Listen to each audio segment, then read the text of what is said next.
ایک کھلے کھیت کے کنارے ایک مرغی اپنے بچوں کے ساتھ رہتی تھی۔ ان میں سب سے چھوٹا پیلے رنگ کا ایک نرم و نازک چوزا بھی تھا جس کا نام تھا چیکو۔ چیکو سب سے مختلف تھا۔ جب دوسرے چیزیں دانا چگنے میں لگے ہوتے وہ آسمان کی طرف دیکھتا اور کہتا، امی میں ایک دن اڑوں گا بالکل آسمان کے پاس۔ مرغی ماں ہنستی، ارے چیکو ہم مرغیاں اڑ نہیں سکتی بیٹا، ہمارے پر چھوٹے ہوتے ہیں اور زمین ہی ہمارا گھر ہے۔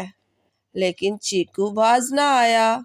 وہ روز چھوٹے پتھروں پر چڑھتا، اپنے پر پھیلاتا اور چھلانگ لگاتا۔ وہ اکثر گر جاتا مگر ہر بار مسکرا کر کہتا، ایک دن ضرور اڑوں گا۔ جنگل کے کچھ پرندے اس پر ہنستے، ارے تمہیں تو زمین پر دوڑنا بھی مشکل ہے، اڑنا چھوڑو، تم اڑ نہیں سکتے۔ مگر ایک دن آندھی آئی، زوردار طوفان نے سب گھونسلے ہلا دیے۔ ایک ننھا طوطا ایک اونچے درخت سے نیچے گر گیا اور چیخنے لگا۔ چیکو نے دیکھا اور فوراً مدد کو دوڑا۔ طوطا کانپ رہا تھا اور زخمی بھی تھا۔ درخت بہت اونچا تھا، کوئی پرندہ نیچے نہیں آ رہا تھا۔ چیکو نے کہا، میں اس ننھے طوطے کو بچاؤں گا۔